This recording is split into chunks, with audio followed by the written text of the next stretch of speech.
প্রজন্মের পর প্রজন্ম বদলেছে, পাল্টেছে সময়ের ধারা, কিন্তু ইতিহাসের নীরব সাক্ষী হয়ে দাঁড়িয়ে আছে বাংলার মধ্যযুগীয় স্থাপত্য শৈলীর এক অনন্য প্রতীক। ঐতিহ্য, সংস্কৃতি ও আধ্যাত্মিক চেতনার ধারক বাহক হয়ে এটি আজও আকর্ষণ করে ইতিহাস প্রেমীদের।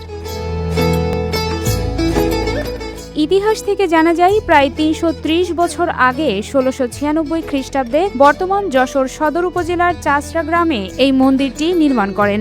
সে সময় এটি ছিল এ অঞ্চলের অন্যতম গুরুত্বপূর্ণ ধর্মীয় কেন্দ্র। বিশেষ করে শিবরাত্রি ও দোল উৎসব উপলক্ষে মন্দির প্রাঙ্গণ হয়ে উঠত ধর্মীয় ও সামাজিক মিলন মেলার প্রাণকেন্দ্র। রাজা মনোহর রায় ১৬৯৬ খ্রিস্টাব্দে এটা নির্মাণ করেছিলেন। রাজারা চলে যাওয়ার পরে দীর্ঘকাল এটা পরিত্যক্ত থাকে। এটা পুরানো ঐতিহ্য। মুক্তিযুদ্ধের সময় জমিদার পরিবার এলাকা ছেড়ে চলে গেলে দীর্ঘদিন ধরে মন্দিরটি পরিত্যক্ত অবস্থায় পড়ে থাকে। পরবর্তীতে সরকার কর্তৃক এর সংরক্ষণের উদ্যোগ নেওয়া হলেও দীর্ঘ সময় ধরে যথাযথ রক্ষণাবেক্ষণের অভাবে স্থাপনাটি পড়েছিল অযত্ন ও অবহেলায়। এটা আছে শিব মন্দির। এই মন্দিরটা ছিল জোড়া মন্দির, তো অর্ধেকটা ভেঙে গিয়েছিল। অর্ধেকটা বাদেই সংস্কার পরে, স্বাধীনের পরে যে সংস্কার করেছে এটা একটা করেছে, দুই পাটের এক পাট আছে আর এক পাট আর নেই। মন্দির ওনারা চলে যাওয়ার পরে এই মন্দিরের অবস্থা খুবই খারাপ ছিল, পরিত্যক্ত অবস্থায় ছিল। তখন কেউ ভয়তে আসতো না, এই অবস্থায় ছিল। ৭১ সালে যুদ্ধের পরে বাংলাদেশ সরকার এটা অধিগ্রহণ করে, তখনও পরিত্যক্ত।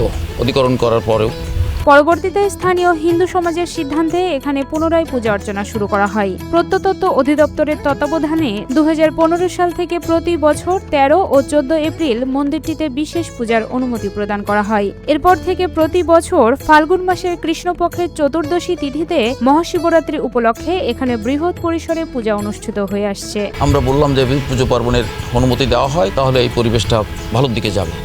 তখন সরকার আমাদের প্রার্থনা মঞ্জুর করেন এবং 13-14 এপ্রিল 2015 সালে এটা বিগ্রহ স্থাপন এবং নিত্য পূজার অনুমতি প্রদান করেন।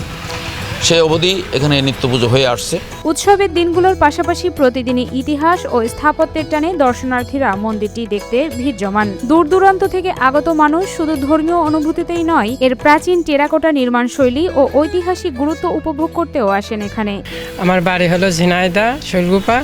আমি এখানে এই মন্দিরটা দেখতে এসেছিলাম, মানে আমার ফ্রেন্ডের সাথে। তা মন্দিরটা অনেক পুরনো, 200-300 বছরের পুরনো, এবং মন্দিরটা অনেক ভালো, দেখেও ভালো লাগলো। আমার মন্দিরটা দেখে আমার অনেক ভালো লাগলো এবং অনেক আগের স্থাপত্য এখনও টিকে আছে, এখনও ঠাইভাবে দাঁড়িয়ে আছে। আমার অনেক ভালো লাগলো দেখে। যশোরে একটা মন্দির আছে সবাই বলে, তা আমার খুব দেখতে ইচ্ছে করছে, তাই আইছি। স্থানীয়রা জানান, এখানে ধর্মীয় ভেদাভেদ ভুলে সকল ধর্মের মানুষ মিলেমিশে উৎসবের আনন্দ উপভোগ করেন। এই সময় মন্দির প্রাঙ্গণ এক অনন্য সম্প্রীতির মিলন মেলায় পরিণত হয়, যেখানে ধর্ম বর্ণ নির্বিশেষে সবাই একসাথে অংশ নেন উৎসবের আবহে। আমি যেহেতু মুসলমান, আর ইনারা তো আপনার এটা তো শিব মন্দির, হ্যাঁ, অন্য সম্প্রদায়ের এটা ধর্মীয় প্রতিষ্ঠান।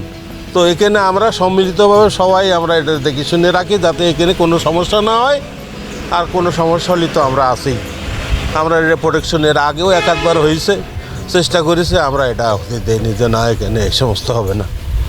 আমি প্রত্যেক দিন আসি একাধ পাক, আর অনুষ্ঠান হলে তো আমি আসি থেকে সুন্দরভাবে, যাতে কোনো সমস্যা না হয়, আমি এটা দেখাশোনা করে আসছি যাবৎকাল ধরে।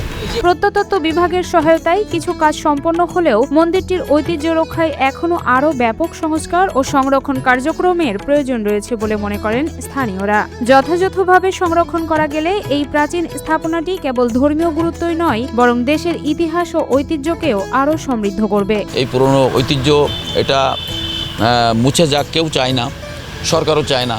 কিন্তু আমি দুঃখের সহিত বলতে চাই, বাইরেটা সংস্কার হয়েছে, আপনারা দেখতে পাচ্ছেন, কিন্তু ভিতরের অবস্থাটা একটু খারাপ আছে, দুটো ফাটলও আছে।